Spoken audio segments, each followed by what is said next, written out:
تعالى وبركاته.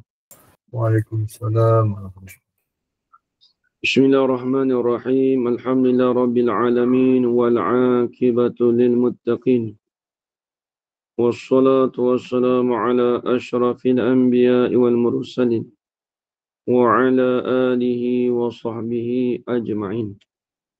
أشهد أن لا إله إلا الله وأشهد أن محمدا رسول الله.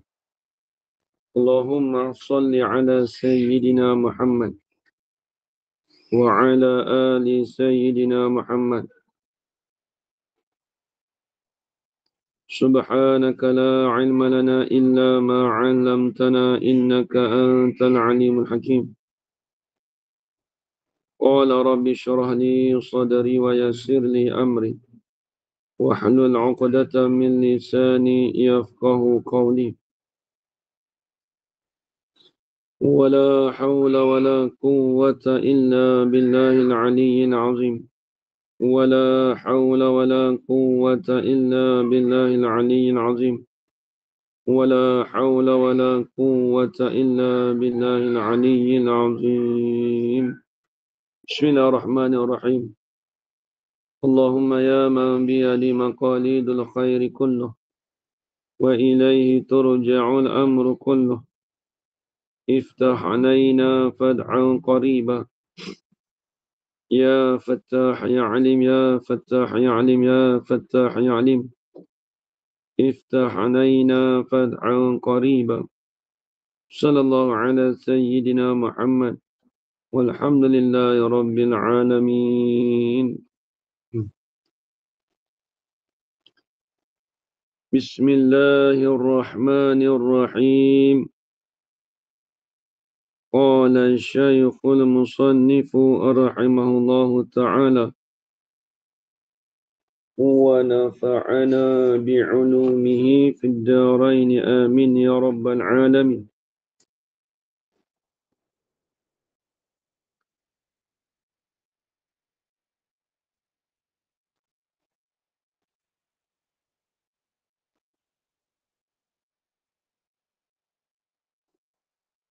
Maka berkehendak ia tiba-tiba kepada bahawa mengkekangkan dia dengan kekang takwa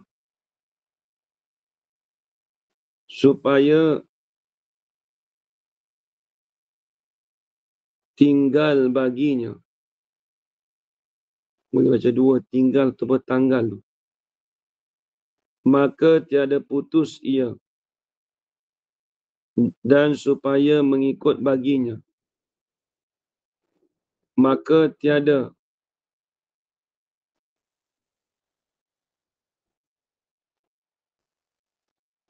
apa tu? Ya. Maka tiada melampaukan akan hadnya. Maka dipakaikan dia pada yang patut dan yang cerdik-cerdik dan ditegahkan dia daripada kebinasaan daripada fasad. Qala al-musannif rahimahullah ta'ala wa nafa'ana bi'ulumi fid darain amin ya rabbal alamin. Baik, jadi kita masih lagi dalam perbahasan aqabatul awaiq, iaitu aqabatul awaiq ni dulu kita dah bahas, iaitu perkara-perkara yang menghalang. Itu ada 4 perkara dulu. Yang pertama, dia sunyi daripada dunia. Yang ini kita meninggalkan dunia. Jadi kita nak memutuskan, kita nak melintasikan aqabatul awaiq ni pertama dia mensunyikan daripada dunia, yang ini meninggalkan dunia. Kita dah hurai dah masalah meninggalkan dunia tu. Kedua, kita asingkan daripada makhluk. Yang ketiga, melawan berperang serta syaitan. Dan keempat, melawan serta nafsu.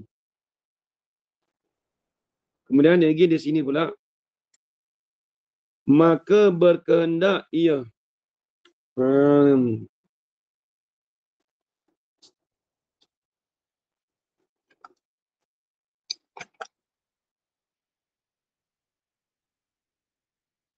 wahtaja izan.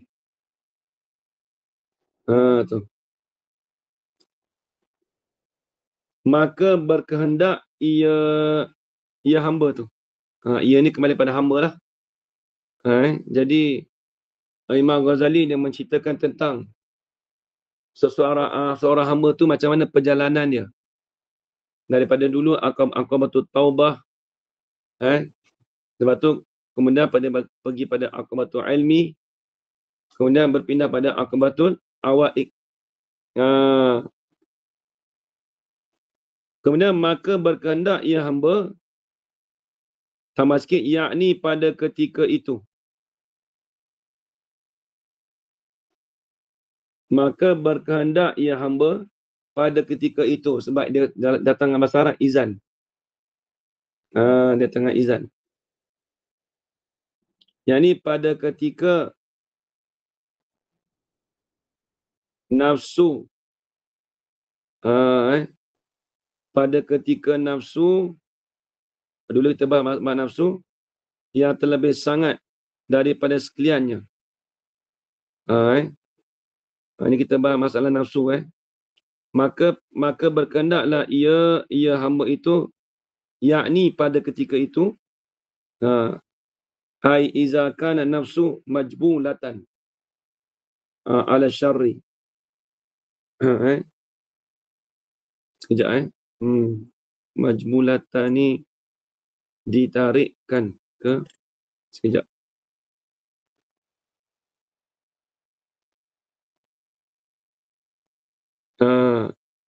Yang apa? Pada ketika itu, yakni pada ketika nafsu itu cenderung kepada kejahatan, di atas kejahatan. Itu maksud dia. Maka berkehendaklah ia yang hamba itu, yakni pada ketika itu, pada ketika nafsu adalah nafsu itu yang cenderung, ataupun yang diuli, yang diadunkan, yang dibentukkan di atas kejahatan itu, pada berkehendak tu, tiba-tiba berkehendak tadi kepada bahawa mengkekangkan dia. Asal kekang ni menahankan. Dalam bahasa Arab disebut dengan biqaidiha. Dengan biasa mengekang ni, kita kalau bukan mengekang apa? Dia panggil, kalau bahasa petani panggil mengekir. Mengekir ni maksudnya kalau kita bawa kuda tu, kita ikat sini. Bukan ikat kat mulut dia. Tu. Orang sana panggil tali care. Tali care ni tali... Ustaz. Mengawal. Mengawal lah maksudnya. Lebih kurang mengawal lah. Maksudnya kita menahankan, mengawalkan. Boleh sebab kita mengawal kuda tu.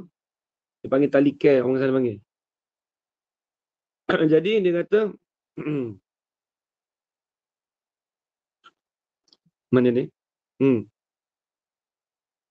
Berkehendak tu kepada bahawa mengekangkan dia. Mengekangkan nafsu tu lah. Mengkontrolkan nafsu. Tu. Jadi tiba-tiba hamba itu berkehendak kepada bahawa mengekangkan dia. Ini mengekangkan dia ini maksud mengkontrolkan, mengawal. Mengawal dia nafsu itu. Mengawal dengan apa? Dengan kekang, ini dengan tali kekang takwa. Apa maksud dengan tali kekang takwa? Ini dipanggil idafat musyabah bih kepada musyabah. Maksudnya apa? Takwa yang diserupakan dengan tali kekang. Itu maksud dia. Dengan kekang takwa ni, dengan takwa yang diserupakan dengan tali kekang. Pada pihak apa? Tiap-tiap daripada itu menegahkan akan ataupun daripada tiap-tiap kedua tu dapat mengawal akan nafsu. Seperti itu. Daripada tiap-tiap kedua tu dapat mengawal akan nafsu. Jadi kalau kita bagi hamba tadi tu, Apabila dia ada sifat takwa, maka dia dapat mengawal akan nafsu dia. Tu maksud dia. Jadi takwa tu disupakan dengan tali kekang tadi tu. Pada pihak dia dapat mengawal. Dapat mengawal akan nafsu tadi. Tu maksud dia. Sebab tu dia sebut takwa. Maksud takwa ni, dalam definisi takwa, apa dia? Imtisalul awamir wajtinabun nawahi. Menjunjung akan segala perintah Allah Ta'ala dan menjauhi segala larangannya. Itu panggil takwa. Jadi dengan sebab nafsu ni, nafsu ni dulu kita dah bahas, dia berkehendak kepada perkara-perkara dunia. Jadi dengan sebab kita nak buang nafsu tak boleh. Kita nak buang terus pada nafsu tak boleh sebab dia ada dalam diri kita. Maka apa yang kita buat, iaitu kita ada sifat takwa, maka sifat takwa itulah dapat mengawal, dapat mengkontrolkan akan nafsu kita daripada mengerjakan perkara-perkara dunia tadi. Menjunjung segala perintah Allah. Imtisalul awamir, menjunjung segala perintah Allah, wajtinabun nawahi, menjauhi akan segala larangannya. Menjauhi akan segala larangannya. Itu maksud kata at-taqwa.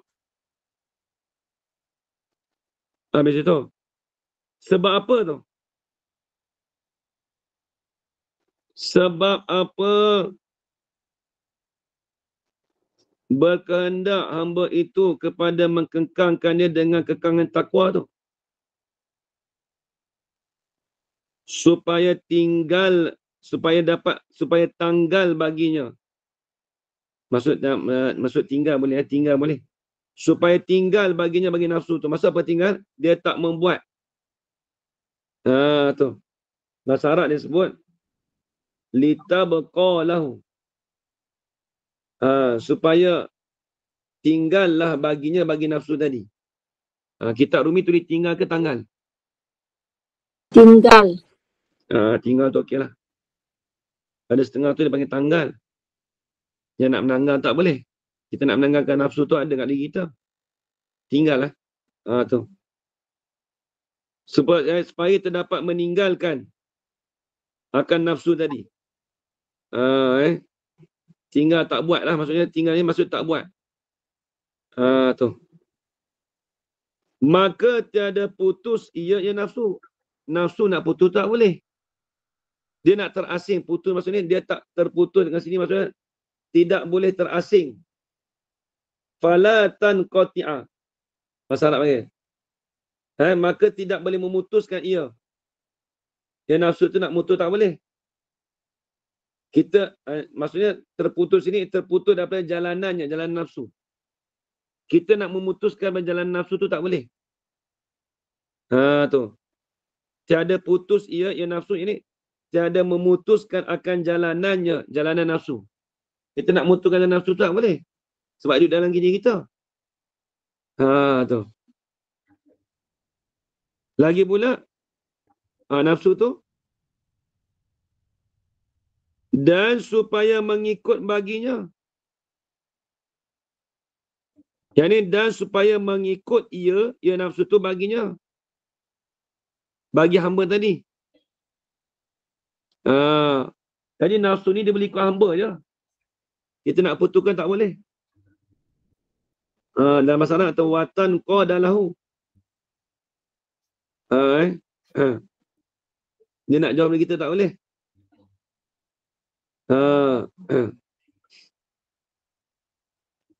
Dua dah. Maka tiada melampaukan akan hadnya. Hadnya, had bagi hamba.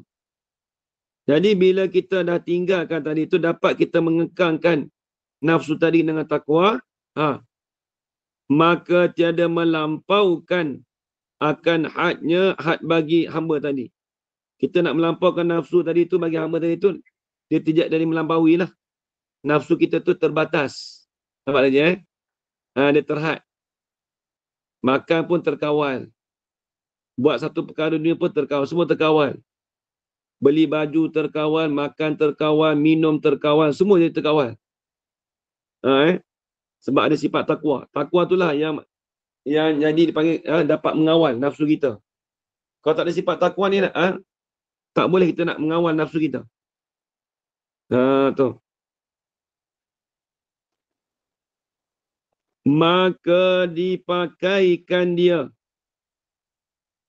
nafsu tadi. Dipakaikan maksud digunakan nafsu tadi. Dipakaikannya digunakan nafsu tadi. Fayasta'miluha, digunakan. Maka digunakan akan nafsu itu, guna pada mana? Pada yang patut. Pada yang patut ni kalau tengok dalam kitab Arab, pada perkara yang baik, masalah.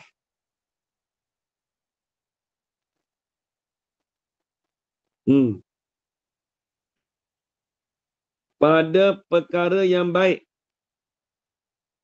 Di sini tulis apa? Pada perkara yang patut. Sepatutnya lah. Benda yang sepatut dengan dia. Bukan kata nafsu tak ada langsungnya. Tapi kita guna tu dengan perkara yang sepatut dengan dia.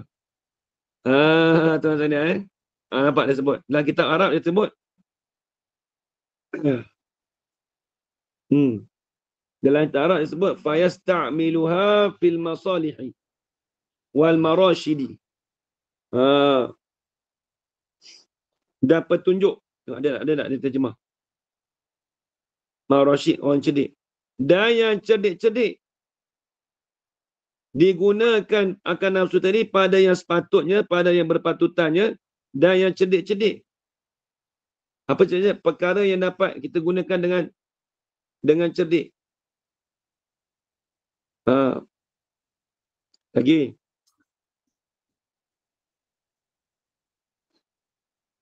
Dan ditegahkan dia nafsu itu. Bila ada sifat takwa, dapat kita tegahkan nafsu tadi itu. Tegah daripada apa?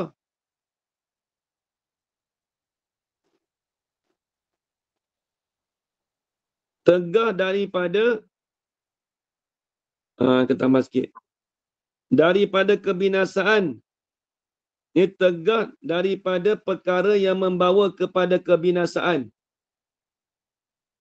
Tegah daripada nafsu itu daripada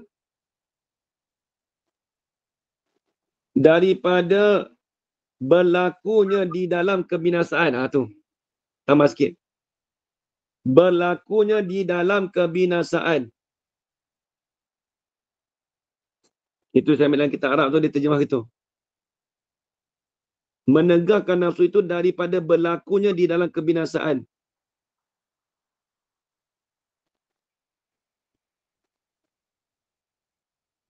Kebinasaan tu apa tu?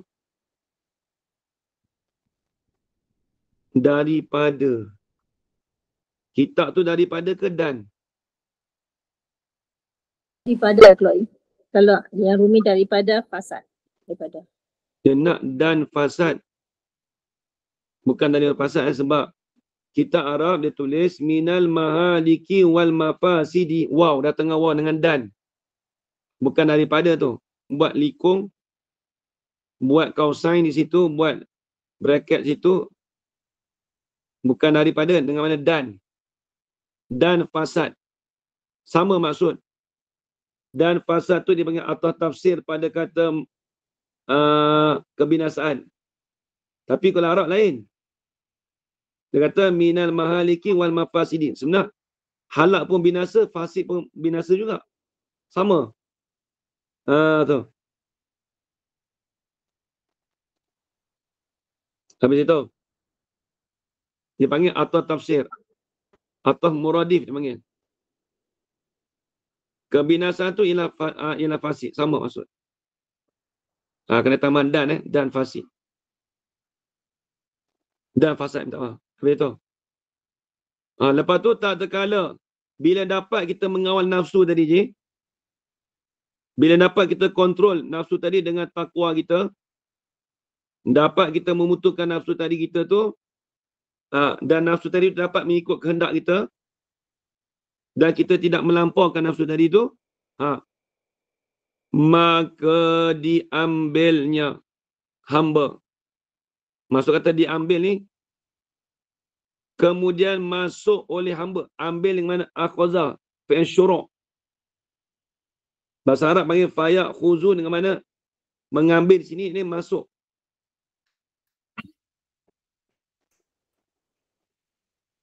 Maka masuk pada ketika itu. Maka diambil hamba itu pada ketika itu. Tambah sikit, pada ketika itu. Apa pada ketika itu? Maka masuklah. Maka diambil ni maksud masuk lah. Maka masuknya hamba itu pada ketika itu. Pada ketika berhajatnya hamba itu mengekangkan akan nafsu dengan takwa. Tulis itu. Berhajatnya hamba itu kepada mengekangkan nafsu itu dengan takwa. Mengawal nafsu itu dengan takwa lah. Mengekang mana mengawal. Ustaz, maka hamba itu, Ha. maka masuk hamba itu. Pada ketika itu. Pada ketika itu tak ada dalam kitab kan? Tak ada. Tak ada. Ketika itu tak, ketika apa? Yakni, tulis. Pada ketika itu, yakni pada ketika berhajatnya hamba itu pada mengekangkan nafsu dengan takwa. Ada apa? Pada mengawalkan nafsu itu dengan takwa. Atau maksud kata pada ketika itu tu. Apa maksud pada ketika itu? Yakni pada ketika berhajatnya hamba itu kepada mengawal, mengekangkan nafsu itu dengan takwa. Ni kitab ni dia payah, dia terjemah kitab Arab tu. Diambil pada ketika itu, tiba-tiba pada memutuskan dia. Apa memutuskan dia? Yakni pada aqabah ini. Pada memutuskan ini, pada melintasikan akan dia. Dia tu apa? Yakni, depan tu tafsir, badal. Aqabah ini. Jadi tiba-tiba pada melintasikan aqabah ini. Apa aqabah ini? Iaitu aqabatul awarid. Dia tu je, dia panggil kembali pada aqabah ini. Dia tu tak rujuk mana? Dia rujuk pada depan. Aqabah ini. Aqabah ini. Tu. Dia panggil badal. Ganti pada dia tu. Atau bila masuk tu dan minta tolong ia hamba dengan Allah Ta'ala. Lagi pula minta tolong ia hamba itu dengan Allah Ta'ala. Minta tolong apa? Atas yang demikian itu. Apa atas demikian itu? Tulis. Yang ni pada aqabatul awaid yang 4.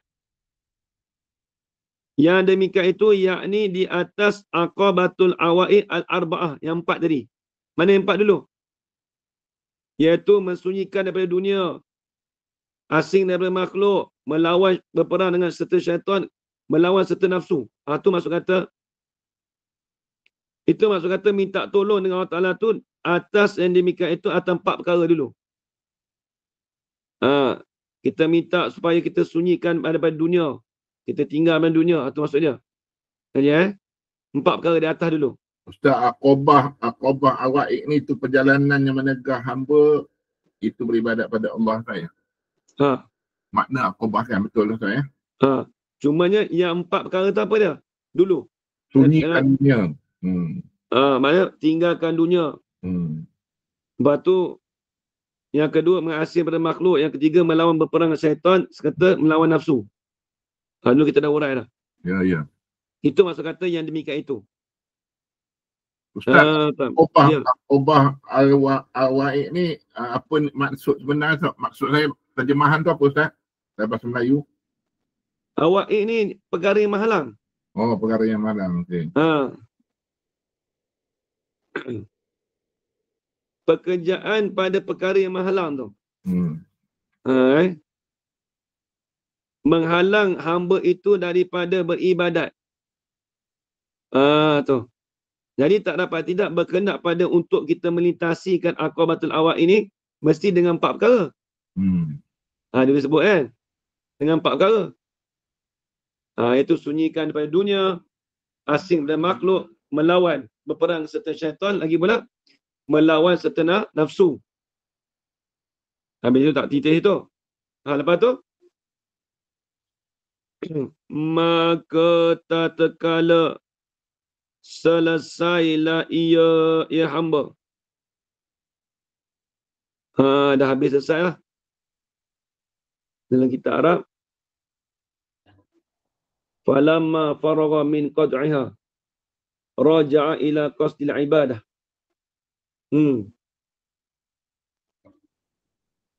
Maka tatkala selesailah oleh hamba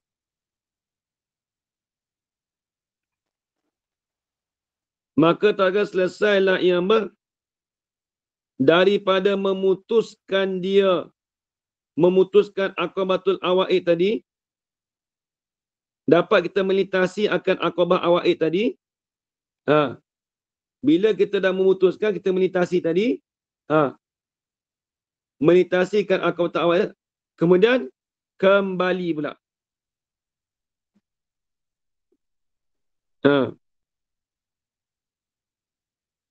Dan kembali ia hamba tadi kepada mengkonsat mengerjakan ibadat.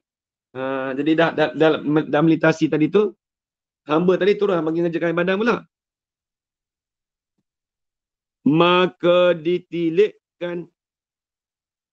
Jadi Imam Ghazali tengok-tengok tak sudah lagi. Jadi bila dah lepas halangan aqabatul awak itu, ada lagi pula je. Imam Ghazali duk kaji ni. Lepas tu dia kata ditilik tu. Maka ditiliknya, ini maka menilik, tu maksud dia. Maka menilik oleh hamba tadi. Maka menilik oleh hamba. Tambah sikit. Maka menilik oleh hamba itu daripada ilham Allah Ta'ala. Allah Ta'ala campakkan ilham tu kepada hamba tadi. Dapat dia tilik. Lagu mana? Bila tak terkala ditilik, maka tiba-tiba. Maka tu atau pada kata maka ditilikkan. Tak terkala meniliklah oleh hamba tadi.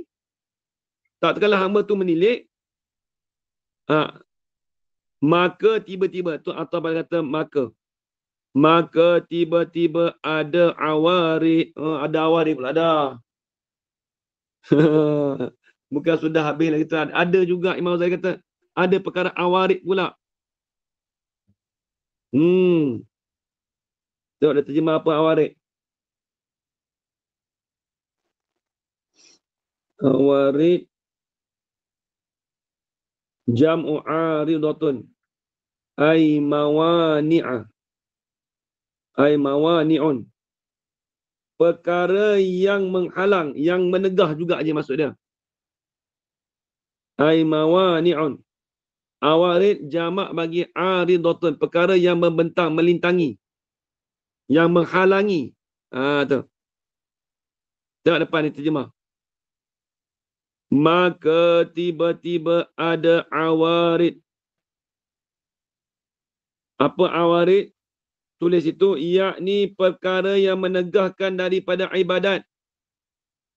Perkara yang menegahkan daripada ibadat. Tu awarid.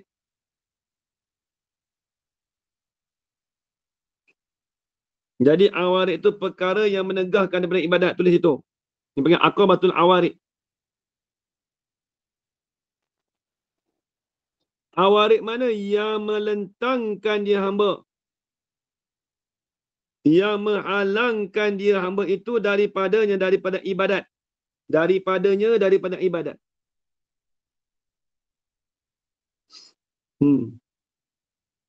Tak tariduhu. Yang melintangi akan itu ibadat. Lagi pula.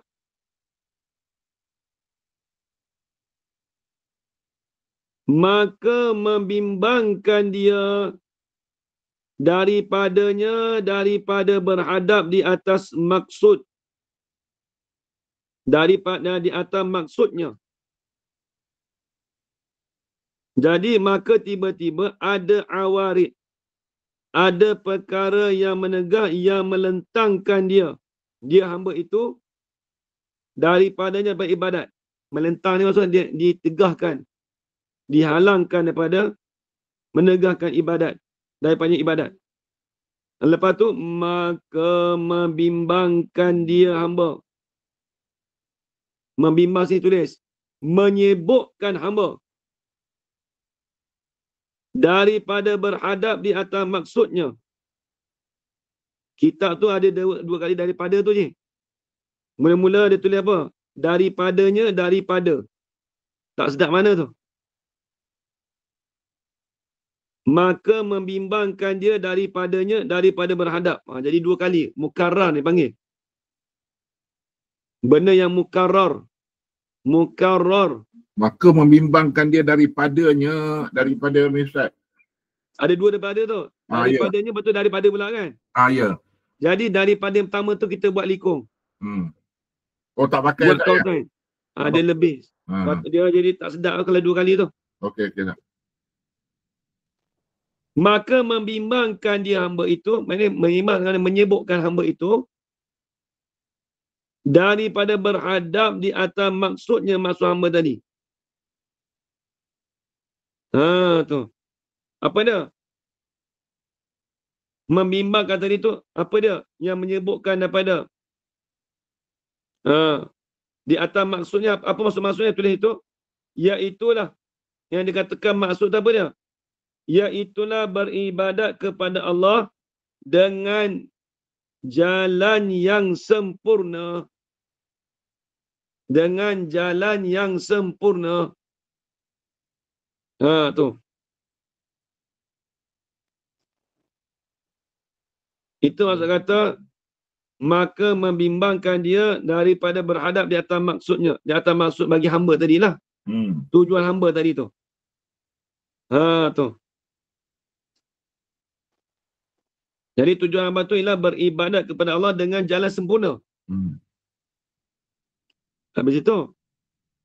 Dan ditahan daripada menyelesaikan bagi yang demikian itu.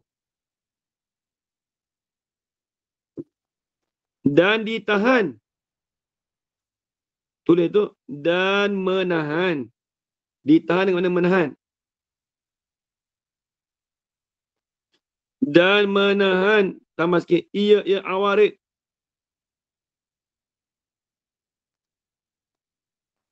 Maka menahan ia awarid. Faiza awaridu. Tak tariduhu. Tengok. Dan ditahan ini. Dan menahan ia awarid tu. Menahan apa? Daripada menyelesaikan bagian demikian itu. Apa daripada menyelesaikan? Menyelesaikan. Yang ini daripada kosong hati. Jadi menahan awarid tadi tu. Daripada menyelesaikan ini daripada kosongnya hati. Bagi yang demikian itu. Apa demikian itu? Iaitu ibadat.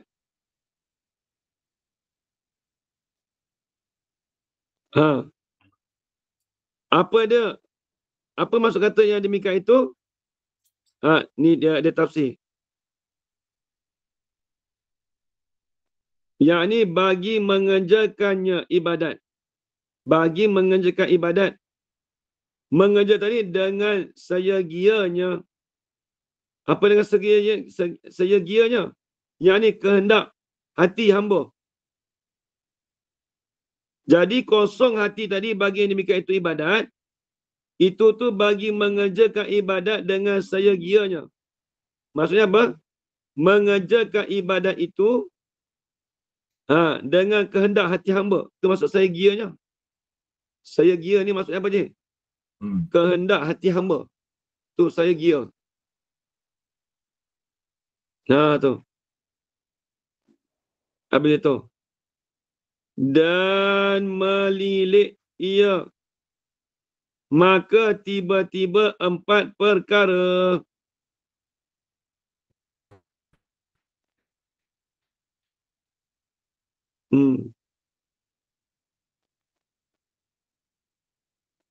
Maka menilik ia hamba. Apa menilik? Tulis. Yakni dengan ilham. Dia renungkan. Dia pandang dengan mata hati dia. Menilik ia. Yang ni pada ketika itulah. Ni. Menilik ia. Yang ni menilik dengan ilham. Ia yang hamba tu. Maka tiba-tiba. Apa maksud tiba-tiba? Maka yang demikian itu bagi mengerjakan dengan seria tu. Tiba-tiba 4 perkara. Yang tiba-tiba ia awarid itu dikatakan 4 perkara. Jadi akan datang dia nak sebut. Perkara awarid itu ada 4 perkara. Dulu pun awaid ada 4 juga. Awaid dulu kan. Ni pun ada apa? Ada 4 juga. Ustaz, menilik itu boleh kita katakan musyahadah, Ustaz? Tak. Menilik ni kita panggil dia renungkan. Yelah, renung kepada mata hati boleh. Boleh. Musyahadah boleh juga. Boleh, Ustaz. Pandang mata hati boleh. Tapi tu tasawuf ni lah. Okey. Tengok dia terjemuk dalam kita Arab. Sebab musyahadah ada 2. Untuk tauhid, pandangan mata zahir. Untuk betul. Pandangan mata hati kan. Mata hati, betul. Kita boleh gunalah menilik ni untuk musyahadah juga, Ustaz ya? Boleh. Sekejap nak tengok sekejap. Wa tasuddu 'anil tafarrughi.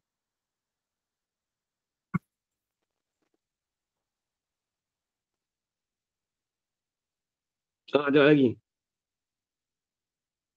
Jadi semua ada 4 perkara.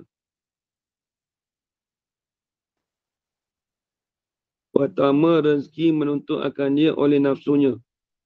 Dengan dia dan berkata ia tak dapat bagiku daripada rezeki dan pendirian. Pun panjang lagi ni. Boleh sikit Ustaz tu. 15 minit lagi. Sebab yang 15 minit nak sampai ke 4 tu jauh. Untuk 1 je Ustaz. Satu, kalau 1 boleh tapi sekejap. Pertama, try tengok 1 ya. Pertama, rezeki. Rezeki. Dia kata ar-rizku. Jadi rezeki di sini ni bukan kata rezeki dengan pakaian tu tak. Kalau sebut dalam kitab ni dia kata ma yasuqullahu ta'ala ilal hayawan. Tu. Jadi rezeki ni maksudnya dengan makna kita mencukupi. Dia panggil al-kifayatu bima indahu. Memada dengan apa yang ada. Bukan kata kita ada kereta dia tak pilih yang tu. Itu rezeki juga. Tapi rezeki di sini ni dengan makna al-kifayatu bima indahu, dengan makna qanaah tu lah. Memadai dengan apa yang ada di sisinya. Di sisi hamba tu. Rezeki sini. Rezeki menuntut akan dia rezeki oleh nafsunya. Nafsu hamba tadi dengan dia, dengan rezeki tu. Ni tengok. Dan berkata ia hamba. Berkata maksudnya dia ingat dalam hati dia. Bukan berkata macam kita cakap ni tak. Berkata yang ni berkata di dalam hati dia ataupun dia ingat dalam hati dia.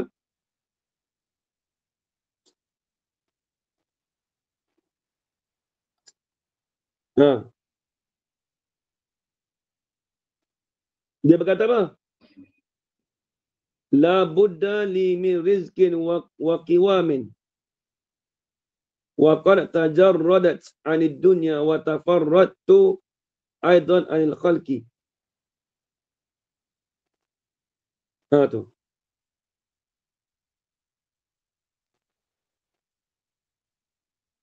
Dia kata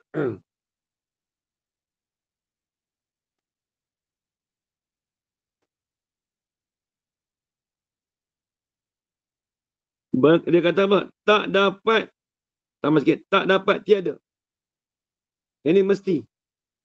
Tak dapat tiada yakni mesti. La Buddha tu lah tak dapat tiada. Tak dapat tiada bagiku. Ni dia hikayat daripada hamba. Hamba hikayat daripada diri dia. Daripada rezeki dan penderian. Ini tak dapat tidak. Bagiku tu penderian. Ini mesti bagiku tu ada rezeki, mesti bagiku ada penderian. Itu maksud dia. Dan senyatalah engkau bersunyi daripada dunia. Apa maksud bersunyi? Daripada telah engkau tak nak daripada dunia tu. Bersunyi kalau tak nak. Itu maksud bersunyi.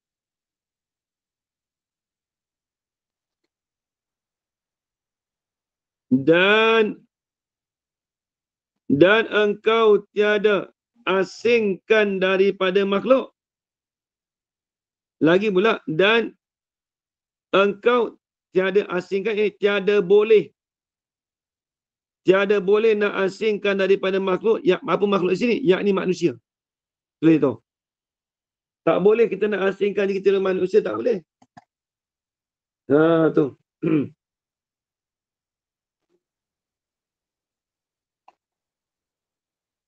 Nak asing pun tak boleh. Maka daripada mana ada pendirianku dan rezekiku? Jadi dia buat seolah-olah pertanyaan. Habis aku dapat mana rezeki aku, pendirian aku ni? Tu. Jadi kalau tengok dalam kitab,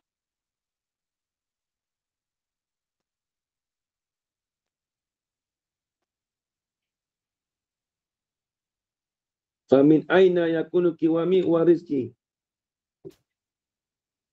Dia tak ada syarah. Maksudnya, dari mana?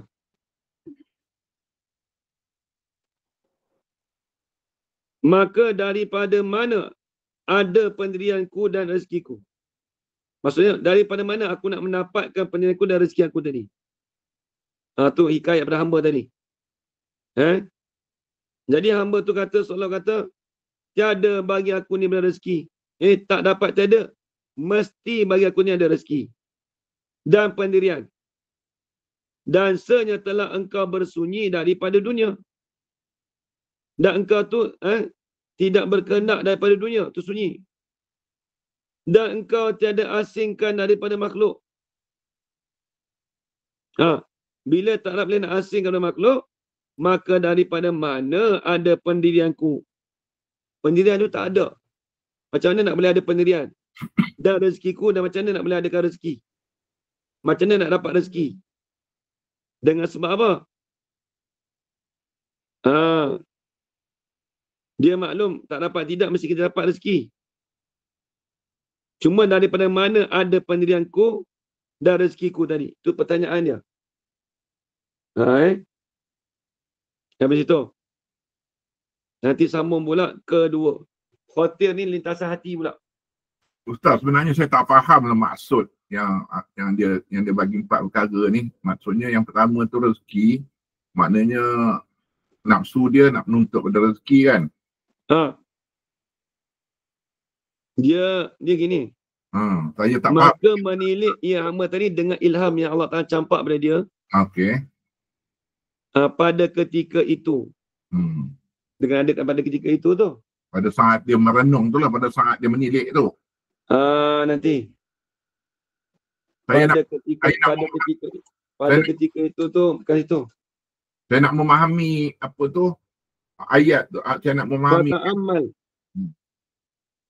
Yang ni pada ketika awarik. Tu. Jadi bila kita nak maka kamu perhatikan pada ketika ada perkara yang halang tadi tu, maka tiba-tiba ia hamba itu dia kena cakap gini, maka tiba-tiba ia awarid, bukan hamba. Tiba-tiba awarid. Okey. Ada 4 perkara. Jadi perkara yang menghalang tu ada 4 perkara di sini. Hmm. Ni perkara menghalang ni bukan perkara yang tadi 4 atas tu lain pula. Jadi memang kata pertama tu rezeki. Seolah-olah rezeki tu jadi penghalang pada kita tu. Penghalang untuk Sebab rezeki tu menuntut akan rezeki tu oleh nafsu dia. Sebab nafsu dia berkehendak menginginkan akan rezeki tadi. Tu. Lepas tu dia pun seolah-olah pun dia bercakap di dalam hati dia. Tak dapat tiada bagiku ni daripada rezeki. Dan pendirian. Dalam memang tak dapat kita mesti ada rezeki. Tapi cuma nafsu kita tu nak lebih lagi rezeki kita. Pendirian dia. Dasarnya telah engkau bersunyi daripada dunia. Seolah-olah nafsu tu dia kata engkau tu tak nak pada dunia tu. Dan engkau tiada asingkan daripada, engkau tak boleh nak asingkan daripada makhluk. Dia macam kat dalam hati kita. Maka daripada mana ada pendirianku ni? Itu nisbah pada dia. Lepas tu dia cakap, habis pendirian aku ni macam mana? Rezeki aku tu macam mana? Itu dipanggil perkara yang menghalang je. Jadi bila kita soalkan, habis rezeki aku macam mana? Aku nak cek rezeki macam mana ni? Mana menghalang dia untuk ibadah kepada Allah tu, rezeki dia. Dengan sebab dia bertanya kata, rezeki aku macam mana? Dia nampak soal itu. Nampak aja. Nampak tak? Tu dia perkara yang menghalang tu sebenarnya. Akan datang khawatir pula. Maknanya 4 benda ni adalah menghalang dia daripada menuju Allah Ta'ala. Ada Ustaz kan? Daripada beribadat Allah Ta'ala lah. Pada ada. Tu awarik di situ. Pasal dia kalau tak syarah tak mampu faham kan? Dia tasawuf gitulah. Iyalah. Memang macam tu dia dalam hati kan. Ya. Benda tu dia kena menyulami, kita kena sulam dalam hati kita, kena tengok. Sebab kita tak berjalan di jalan tasawuf sebab kita tak faham. Sebab tu dia tasawuf ni kalau ikut Imam Ghazali dia bukan faham dengan akal. Dia selami dengan hati, dia faham dengan hati. Yang saya kita faham. kalau tauhid faham dengan akal. Ya. Yang saya faham Imam Ghazali melalui tasawuf dia sebab dia cerita pengalaman dia. Jadi itu yang kita tak faham. Dia cerita tu dia apa yang dia lalui tu dia boleh letak dalam kitab ni. Jadi kita sebab tak kata kitab ni tinggi. Jadi tak level kita tu nak sampai tak boleh. Kita tak lalu, jadi kita tak tahu tu sebab kita kadang-kadang confuse. Kalau tak mengaji memang tak faham. Dia biarkan confuse lah kalau tak mengaji tu. Sebab tu kita ni tak boleh baca sendiri, kita ni tak ada orang baca. Tak faham Ustaz? Memang tak faham. Memang baca sendiri tak faham. Saya pun rujuk kitab 2 kitab juga. Kata rujuk kitab tak boleh juga, tak faham juga. Tu saya minta Ustaz terang tu, saya confuse. Jadi perkara yang menghalang tadi tu 4 perkara ni, awarik. Habis itu. Nanti sambung balik kedua khatir. Wallahu subhanahu wa ta'ala alam. Bismillahirrahmanirrahim. Wassalatu wassalamu ala asyrafil anbiya wal mursalin wa ala alihi washabihi ajmain. Allahumma rzuqna ilman nafi'a wa rizqan halalan tayyiban mubarakan